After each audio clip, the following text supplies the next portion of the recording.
Hey everyone, what up? Kaiser here, and welcome to another demo impressions video. I haven't done one in a long time, and I thought, why not do one on probably my most anticipated game for this year, and that is Final Fantasy XVI. Now Square Enix dropped a recent demo of Final Fantasy XVI, which would contain not only 2 hours of the prologue that you can transfer fully to your save for the full game, but also a special iconic challenge battle post-game thing where you get to have a good taste of just the combat but a bit more advanced. And I have to say that having two demos in one was a really good idea. And I have to say, it blew me away. It absolutely blew me away. Just wow. Now before we get to the whole demo thought, if you like what you're seeing here, then by all means, like the video, click that subscribe button if you're new, and hit that bell notification if you want to get notified on all RPG videos from yours truly. Now back to the video. So yeah, overall this demo was really good. So let's start with probably one of my only gripe with it, and that was the frame rate. On the most part, this game ran very well at good, silky, smooth 60 FPS, mainly through battles and I think even some cutscenes maybe. The only things that really was a bit off was some of the exploration dipping around like say 45, which isn't a huge deal breaker but something to notify, and even one bit during the cutscenes it did seem to like drop very badly. So I do hope that obviously patches do improve the performance, but other than that, that's pretty much my only negative. So what are the positives of this? Well, the demo itself was absolutely amazing, so let's go with the prologue.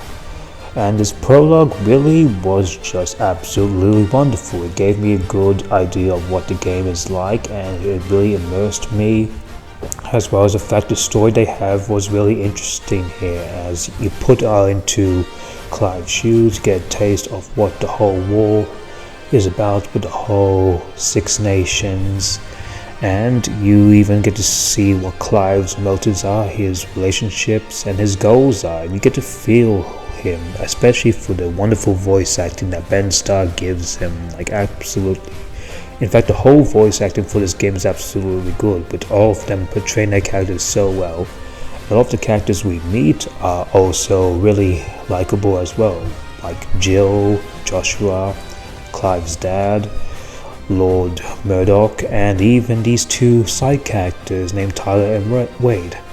It's a little bit missed opportunity that they aren't Biggs and Wedge, but they're still technically Biggs and Wedge to me, so yeah.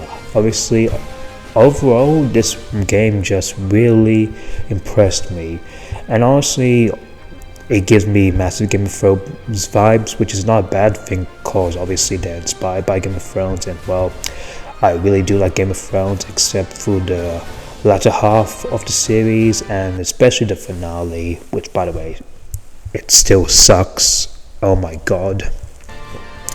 But other than that, overall the story kept me intrigued, especially with the darker tone it's going through, which made a lot of the impact very, very impactful, if you could say that.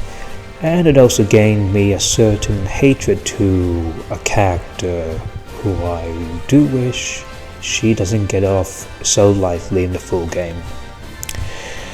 Not only that, but the graphics are absolutely wonderful. I remember people thinking that this game looked like a PS3 or even a PS4 game like it was in suit for PS5, but looking at the game myself when playing it, they are just completely wrong, as I think the game just looks absolutely gorgeous and stunning. Like every time I look at the cutscenes while playing, and I'm just wowed on how good it looks. Like everyone looks so fine detailed, so crisp, and absolutely beautiful. Like this definitely does feel like a next gen title, and I'll definitely say the same for games like Final Fantasy VII Rebirth when that comes. But overall, yeah, the graphics, the story, the voice acting, the characters, all of it's pretty good, and the music was absolutely awesome, especially during the boss fights and battle music. But of course, let's talk about the meat of the game, and that is the combat. Now, having a combo of both Kingdom Hearts, Devil May Cry, as well as Nier Automata, main boss being Yoda Suzuki for Devil May Cry 5 and Dragon's Dogma, the Kingdom Hearts team and Platinum Games team, as well as CBU 3, the people who gave the critically acclaimed Final Fantasy 14 to make this game, really just gives Dream Team vibes from Chrono Trigger, since that game was made by Final Fantasy and Dragon Quest stuff, and even eventually even Xeno stuff in general. And I have to say, the combat of this game felt fast and fluid. Like Clive in general just feels very fast in general and very smooth, like especially to the fact that I think it really benefits the PS5 haptic feedback, which really makes the combat feel so smooth, feel very responsive. Like it doesn't feel laggy, it doesn't feel slow, it doesn't feel absolutely weightless. It just feels like there's a lot of impact when you're attacking enemies.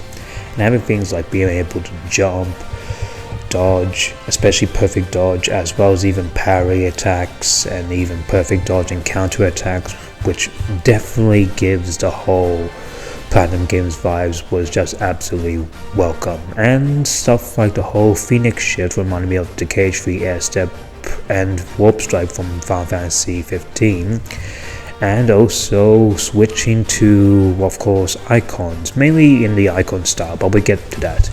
Overall, using stuff like magic and being able to have like a magic finisher, doing a combo, as well as perfect dodging and all that good jazz, really felt responsive and amazing, with enemies being able to attack properly, telegraphing attacks, so you know when to perfect dodge. And the bosses they gave, which two of them were absolutely wonderful, especially when they have the whole will gauge, which is like a stagger bar from Final Fantasy VII Remake and Final Fantasy 13, and how it's implemented here is also well done as well.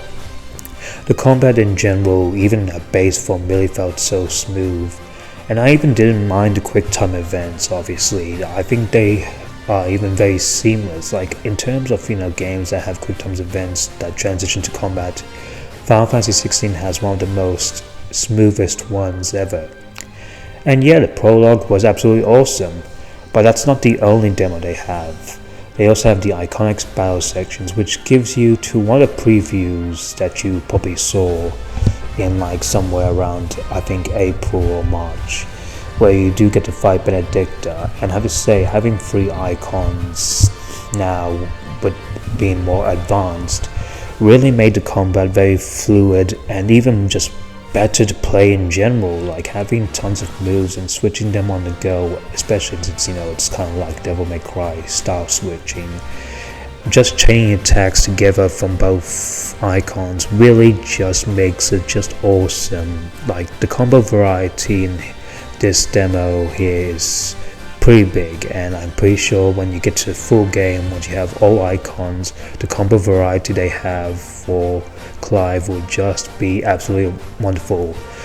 They also have things like accessories and finding items, which is RPG stuff, and leveling up, which again, I know some people take issues with the fact that they think it's just going to be an action game without the RPG elements, but obviously when you have of course gear and of course leveling up, I think people should rest those fears, because this game still feels like an action RPG. I think this will probably be one of the best action RPGs from Square Enix. So yeah, the combat was absolutely wonderful in the iconic section, especially when now you get to access to have Torgal fighting alongside of you, and Sid being, well, AI controlled, but he does a fine job for what he's given. And the Benedicta boss was absolutely wonderful, like absolutely amazing. If the whole other dominant fights are on that level of quality, then I'm so excited. I would also forget to mention, of course, the prologue had also an actual icon fight, and that was pretty solid, I have to say. But yeah, I have to say that I have nothing else to say other than the fact that the story kept me intrigued, the visuals were absolutely amazing, the characters were also intriguing, and I'm looking forward to seeing more of them. The music was stellar, and overall this game put a big smile on my face. Like, this is shaping up to be potentially my next favorite Final Fantasy game, maybe even surpassing Final Fantasy X, which that is a feat I don't think any other Final Fantasy game I've played after 10 has ever achieved. But that's, for me, I have to say that this demo was awesome, so I think that'll be a wrap up from me. So have you guys played the demo out?